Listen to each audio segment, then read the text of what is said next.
Hello guys, कैसे हैं आप सब लोग। लेवल अप के एपिसोड 41 के साथ हाजिर हूँ। लास्ट एपिसोड के एंड पे हमने देखा था जिन्वो कार्गलान को हरा देता है और उसको भी अपना एक शैडो सोल्जर बना लेता है। कार्गलान उसके सामने घुटने टेककर बैठ जाता है। जिन्वो कहता है अब तो तुम पहले से ज्यादा शांत हो गए हो जबकि तुम एक शैडो सोल्जर बन गए हो। उसी वक्त विंडो ओपन होती है और जिन्वो से कहा जाता है अपने शैडो सोल्जर के लिए एक नाम चूज करो। जिन्वो कहता है मुझे शायद तुम्हारा नाम याद नहीं रहा, पता नहीं तुम्हारा नाम क्या था, चलो मैं तुम्हें एक नया नाम देता हूँ। जिन्वो कार्गलान को टस्क का नाम देता है। जिन्वो कहता है इस डंजन में आकर तो मुझे बहुत ज्यादा फायदा हो गया, मुझे बहुत सारे हाई ऑक्स की बॉडी ऐसा शैडो मिल गई, साथ में मुझे एक डंजन बॉस भी मिल गया है। इसके अलावा लेवल अप होने पर मैं 127 शैडोज को सेव कर सकता हूँ। जिन्वो उनमें से जितने भी फालतू और नॉर्मल के शैडोज होते हैं उन सबको नथिंगनेस में बेच देता है, जबकि बाकी सबको सेव कर लेता है। जबकि बाकी के सारे हंटर्स दूर खड़े ये सब कुछ देख रहे होते हैं। जिन्वो जैसे ही अपने शैडोज को वापस भेजता है उसी वक्त मिस्टर वूजिन आके बढ़ते हैं और उसका नाम पुकारते हैं। जिन्वो जल्दी से पीछे की तरफ मुड़ता है और मिस्टर वूजिन को देखकर बहुत ज्यादा घबरा जाता है और साथ ही उसकी नजर चाइन पर पड़ती है। जिन्वो कहता है क्या मैं आज पकड़ा गया, इन लोगों ने तो मुझे एक्शन में लाइव देख लिया। जिन्वो कहता है अब मैं इस सब को कैसे एक्सप्लेन करूंगा, मैं यहाँ से कैसे बाहर निकल पाऊंगा। लेकिन उसी वक्त मिस्टर वूजिन अपने साथियों के साथ जल्दी से जिन्वो के सामने जाकर खड़े हो जाते हैं और उन सब से कहते हैं हम लोग हंटर एसोसिएशन से आए हैं, हमारी एसोसिएशन को इसका इंचार्ज बनाया गया है, इसकी सुपरविजन हमारी जिम्मेदारी है और संग जिन्वो एक टॉप सीक्रेट है जिसे पब्लिक के सामने पेश नहीं किया जा सकता, इसलिए जितना हो सके बाहर जाकर किसी को भी इसके बारे में मत बताया जाए। डंजन से बाहर निकलने पर हम लोग तुम्हें सब कुछ बताएंगे जितना हमें इसके बारे में पता है, इसके अलावा तुम्हें किसी से कोई बात करने की जरूरत नहीं, वरना हंटर एसोसिएशन वाले तुम्हारे खिलाफ मुकदमा चलाएंगे। वो इंस्पेक्टर जिन्वो से कहते हैं सर हम लोग आपको डंजन से बाहर ले जाते हैं, हमारे साथ आए, अगर इन सब के सवालों से बचना है तो हमारे साथ कोऑपरेट करो और चुपचाप बाहर चलो। मिस्टर वूजिन जिन्वो से कहते हैं अभी अभी तुमने जो स्ट्रेंथ इनके सामने दिखाई है वो एक एस रैंक के हंटर से बहुत ज्यादा है, तुम्हारे बारे में बहुत सारे सवाल उठेंगे। मिस्टर वूजिन उस अटैक फोर्स से कहते हैं हम लोग यहाँ से बाहर निकलने में तुम लोगों की मदद करेंगे, अगर तुम्हें संग जिन्वो के बारे में कोई भी इन्फॉर्मेशन चाहिए तो हमारी एसोसिएशन से राब्ता कर सकते हो। कीहून भी उठकर आ जाता है और उनसे कहता है एक मिनट रुको, हमें इस बात से फर्क नहीं पड़ता कि तुम्हारी स्ट्रेंथ क्या है और तुम किस रैंक के हीरो हो, तुमने हमारी मदद की, तुमने हम सब की जान बचाई, हम सब तुम्हें थैंक यू बोलना चाहते हैं। मैं अपनी पूरी अटैक फोर्स की तरफ से तुम्हारा शुक्रिया अदा करना चाहता हूँ, तुम्हारी वजह से हमारे बहुत सारे लोगों की जान बची है। जिन्वो आगे बढ़ता है और उस हीलर लड़की से कहता है अब जबकि तुम बच चुकी हो अपनी डायरी को अपने पास रख लो और अपने घर वालों को अपनी विल खुद ही दे देना। वो लड़की शर्माते हुए उससे वो डायरी ले लेती है। फिर वो मॉनिटरिंग डिवीजन वाले जिन्वो को अपने साथ ले जाते हैं। चाइन उन्हें पीछे से रोकना चाहती है लेकिन वहीं पर खामोश हो जाती है। चश्मे वाली लड़की आगे बढ़ती है और चाइन से कहती है तुम ये कुदाल लेकर यहाँ पर क्यों आई हो। चाइन शर्माते हुए उससे कहती है क्या मैं अजीब लग रही हूँ। चश्मे वाली लड़की कहती है किसको अजीब लग रही हो। चाइन फिर से शर्मिंदा हो जाती है और शर्माना शुरू कर देती है। नेक्स्ट सीन एक कैफे का होता है जहाँ पर यू जिन्हो और जिन्वो दोनों ने मिलने का वादा किया था। यू जिन्हो वहाँ पर पहले से मौजूद होता है। यू जिन्हो कहता है अभी जिन्वो यहाँ पर आने वाला है, मुझे उससे बात करनी होगी। जिन्हो कहता है आज जिन्वो जो भी फैसला करेगा उससे मेरी किस्मत का फैसला होगा कि मैं अपने गिल्ड का मास्टर बनूंगा या नहीं। थोड़ी देर के बाद जिन्वो वहाँ पर आ जाता है। जिन्वो के कपड़े काफी ज्यादा गंदे होते हैं। यो जिन्हो से कहता है तुम्हारे कपड़ों को क्या हुआ। जिन्हो से कहता है मैं डायरेक्टली डंजन से यहाँ पर आ रहा हूँ। ये देखकर जिन्हो हैरान हो जाता है और कहता है तो अभी भी ये डंजन के अंदर जा रहा है। फिर वो दोनों बैठ जाते हैं। जिन्हो उसे सारी की सारी बात बताता है कि अपने पापा के साथ उसकी क्या बात हुई। जिन्हो यो जिन्हो से कहता है तो इसका मतलब तुम्हारी कन्वर्सेशन के दौरान वहाँ पर रेड गेट इंसिडेंट का एक बंदा आ गया था और उसने वो सारी बात बता दी कि रेड गेट इंसिडेंट के दौरान क्या हुआ था और मैंने कैसे उन लोगों को बचाया। जिन्हो से कहता है तो इसका मतलब अब तुम्हें मेरी कोऑपरेशन की जरूरत है ताकि तुम अपने यूजिन गिल्ड के मास्टर बन सको। जिन्हो से कहता है अब मेरी किस्मत का फैसला तुम्हारे डिसीजन पर डिपेंड करता है, मैं तुम पर कोई भी जोर नहीं डालूंगा, तुम जो चाहे वो फैसला कर सकते हो, तुम्हें हमारे गिल्ड को ज्वाइन करना है या नहीं। जिन्हो थोड़ी देर सोचने के बाद जिन्हो का अपना फैसला सुना देता है लेकिन हमें यहाँ पर इस बारे में नहीं बताया जाता कि जिन्हो ने क्या फैसला किया है। नेक्स्ट सीन हंटर्स गिल्ड की बिल्डिंग का होता है जहाँ पर चोई जोंग बैठा होता है। कीहून चोई जोंग के पास आता है और उसे सारी बात बताता है। चोई जोंग बहुत ज्यादा हैरान हो जाता है और कहता है क्या तुम ठीक कह रही हो, क्या संग जिन्वो वाकई में हमारी रेड्स में शामिल था, कहीं तुम्हें कोई धोखा तो नहीं हुआ, क्या वाकई में वो कल वो माइनिंग की टीम के साथ था और आज वो हमारे पोर्टर के तौर पर काम कर रहा था।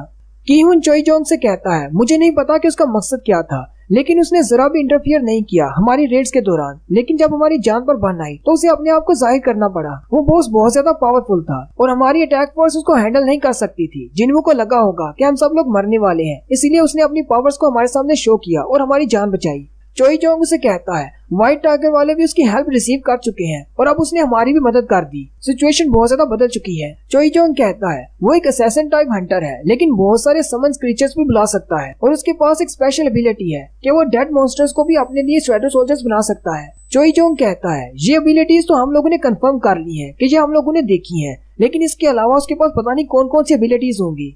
चोई जोंग कहता है वो तो वाकई में स्ट्रॉन्ग है। फिर वो की हुन से कहता है अगर तुम्हें हम दोनों को कंपेयर करना हो तो हम दोनों में से कौन ज्यादा स्ट्रॉन्ग है। की हुन गिल्ड मास्टर यानी कि चोई जोंग से कहता है एक रेड को क्लियर करने के लिए, अपनी वीकनेसेस को छुपाने के लिए हम लोग 3 तरह की टीम्स लेकर जाते हैं। एक अटैक फोर्स होती है जो कि मॉन्स्टर्स को खत्म करती है, फिर माना क्रिस्टल्स को हासिल करने वाले और कलेक्ट करने वाले 3 टीमें होती हैं। हमारी अटैक फोर्स के अंदर भी 3 तरह के सोल्जर्स होते हैं, एक टैंक्स होती हैं, एक मेजिस होती हैं और हीलर्स भी होते हैं। अगर ये सारे सोल्जर्स हमारे साथ ना हो तो हम लोग एक डंजन को क्लियर नहीं कर पाएंगे। लेकिन मैं आपसे सवाल पूछता हूँ, उससे आपको आपके सवाल का जवाब मिल जाएगा। की हुन चोई जोंग से कहता है क्या आप अकेले एक ए रैंक की डंजन को क्लियर कर सकते हैं। चोई जोंग ये सुनकर बहुत ज्यादा हैरान हो जाता है और कहता है नहीं, मैं अकेले एक ए रैंक की डंजन को क्लियर नहीं कर सकता, चाहे मैं एक एस रैंक का हंटर हूँ, चाहे मैं कितना ही स्ट्रॉन्ग क्यों ना हो। अगर मेरे इर्द गिर्द बहुत सारे मॉन्स्टर्स हैं तो मुझे सब पर ध्यान देना होगा, एक एक करके फाइट करनी होगी, मैं उन सबको नहीं हरा सकता। साथ ही चोई जोंग कहता है मुझे लोग अल्टीमेट सोल्जर कहते हैं, अब तो मुझे लगता है कि मैं इस नाम के लायक नहीं हूँ। असल में अल्टीमेट सोल्जर तो जिनवू है।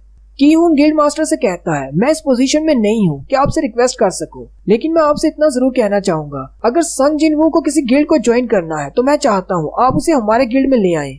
चोई जोंग से कहता है मैं अपनी पूरी कोशिश करूंगा, वो हमारे गिल्ड को ज्वाइन करेगा। नेक्स्ट सीन हंटर एसोसिएशन की बिल्डिंग के बाहर का होता है जहाँ पर कैमरामैन पहले से पहुंच चुके होते हैं और बहुत सारे न्यूज रिपोर्टर्स भी होते हैं जो कि ली मिन संग के लिए वहाँ पर आए होते हैं क्योंकि वो एक एक्टर है और आज वो अपनी रिटायरमेंट का ऐलान करेगा जब उसे रैंक मिलेगा। मिन संग वहाँ पर पहले से मौजूद होता है और गाड़ी में बैठा होता है, लोगों को देख रहा होता है और कहता है मेरी पब्लिसिटी तो बहुत ज्यादा बढ़ने वाली है। मिन संग की गाड़ी में एक रिपोर्टर बैठा होता है जो उसे एक पेपर देकर कहता है मैंने तुम्हारे नाम से आज की हेडलाइन बना ली है। मिन संग उसे पढ़ता है और कहता है ये तो बहुत ही अच्छा लिखा है, आज की हेडलाइन यही होनी चाहिए। मिन संग उसे कहता है आज मैं चाहता हूँ सारे टीवी चैनल्स पर सिर्फ मेरे ही बारे में बताया जा रहा हो। उसी वक्त वहाँ पर 2 गाड़ियाँ एक साथ आकर रुकती हैं। वो सारे रिपोर्टर्स हैरान हो जाते हैं और कहती हैं लगता है कोई आया है। जैसे ही दोनों गाड़ियों के दरवाजे खुलते हैं एक गाड़ी में से व्हाइट टाइगर गिल्ड के मास्टर यून हू निकलते हैं जबकि दूसरी गाड़ी से हंटर्स गिल्ड के मास्टर चोई जोंग निकलते हैं। यून हू रिपोर्टर्स की तरफ देखकर कहते हैं आज यहाँ पर इतना ज्यादा रश क्यों है, आज ये रिपोर्टर्स यहाँ पर क्या कर रहे हैं, इनको किसने बुलाया।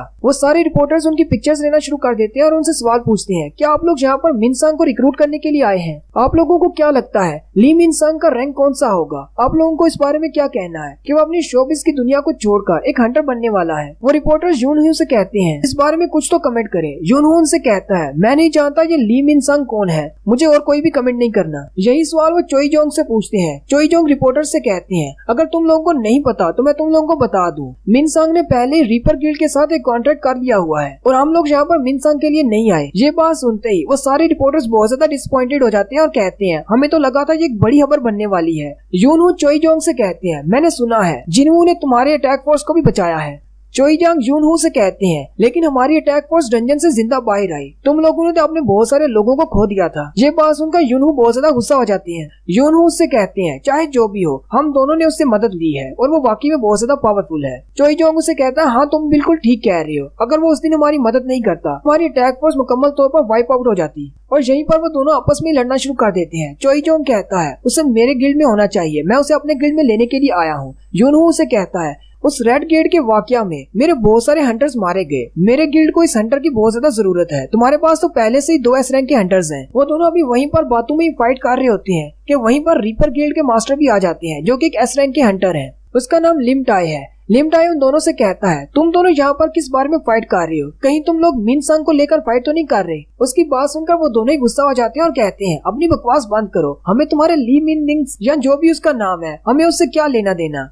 लिम टाई उनको इस तरह बात करते हुए देखा हैरान हो जाता है और कहता है आखिर इन दोनों का मसला क्या है। मिन संग भी खिड़की का शीशा हटाकर देख रहा होता है और कहता है कोरिया के 2 टॉप गिल्ड्स के मास्टर भी मेरे लिए फाइट कर रहे हैं, लगता है वो भी मुझे अपने गिल्ड में लेना चाहते हैं। ड्राइवर मिन संग से कहता है हम लोग तैयार हैं, चलो पहले जाकर इंटरव्यूज देते हैं। साथ ही मिन संग गाड़ी से उतरकर नीचे आ जाता है। कैमरा वाले जल्दी से उसकी फोटोज लेना शुरू कर देते हैं और उसी वक्त जिनवू की एंट्री होती है। जिनवू भी वहाँ पर आ जाता है लेकिन जिनवू को कोई भी नहीं जानता। जिनवू कहता है आज यहाँ पर हो क्या रहा है, आज इतने ज्यादा रिपोर्टर क्यों हैं? जिनवू कहता है कहीं ये सारे रिपोर्टर्स मेरी वजह से तो नहीं आए, क्या इनको पता चल गया है कि मुझे एस रैंक मिलने वाला है? लेकिन साथ ही वो कहता है ये तो मेरी तरफ ध्यान ही नहीं दे रहे, शायद इन्हें मेरे बारे में पता नहीं। अगर ये सारे इसी तरह मेरे सामने खड़े रहे तो मैं तो टाइम पर एसोसिएशन बिल्डिंग में दाखिल नहीं हो पाऊंगा। जिनवू उन सारे लोगों के बीच में से रास्ता बनाते हुए आगे की तरफ चलना शुरू करता है। वहीं पर मिन संग का सिक्योरिटी गार्ड खड़ा होता है जो कि जिन्वो को वहीं पर रोक लेता है और कहता है तुम अंदर नहीं जा सकते, अगर तुम एसोसिएशन के वर्कर नहीं हो तो तुम यहाँ से अंदर नहीं जा सकते। जिन्वो उससे कहता है लेकिन मुझे अंदर जाना है, आज मेरी अपॉइंटमेंट है। सिक्योरिटी गार्ड जिन्वो से कहता है तुम आज अंदर नहीं जा सकते, जहाँ से आए हो वहीं पर वापस चले जाओ। मिन संग भी उसकी तरफ देख रहा होता है और कहता है आखिर ये पागल लड़का है कौन, क्यों तंग कर रहा है, इसको यहाँ से जल्दी से भगाना चाहिए, मेरी सारी फेम का कचरा कर रहा है। सिक्योरिटी गार्ड चिल्लाकर जिन्वो से कहता है मैंने तुमसे कहा ना, यहाँ से दफा हो जाओ, तुम यहाँ से अंदर नहीं जा सकते। उसी वक्त चेयरमैन गोगान ही अंदर से बाहर आते हैं और सिक्योरिटी गार्ड से कहते हैं तुम्हें किसने परमिशन दी इस लड़के को यहाँ से वापस भेजने की। चेयरमैन गोगान ही उससे कहते हैं ये लड़का मेरा गेस्ट है और ये मेरे साथ ही अंदर जाएगा, और चेयरमैन जिन्वो को अपने साथ अंदर ले जाते हैं। सारे रिपोर्टर्स भी ये देखकर बहुत ज्यादा हैरान हो जाते हैं और कहते हैं आखिर वो लड़का था कौन जिसे चेयरमैन गोगान ही खुद बाहर लेने के लिए आए। वो सारे आपस में यही बातें कर रहे होते हैं आखिर वो लड़का है कौन, जबकि ली मिन संग बहुत ज्यादा गुस्सा होता है और कहता है आखिर ये बेकार लड़का था कौन, इसने तो मेरे सारे मूड को खराब कर दिया, अब पता नहीं मैं इन सारे रिपोर्टर्स को कैसे संभालूंगा। और यहीं पर हमारी एपिसोड 41 का एंड होता है। एक्सप्लेनेशन अच्छी लगी हो तो कमेंट करके जरूर बताएं, चैनल को सब्सक्राइब कर दें, वीडियो को लाइक और शेयर कर दें। शुक्रिया।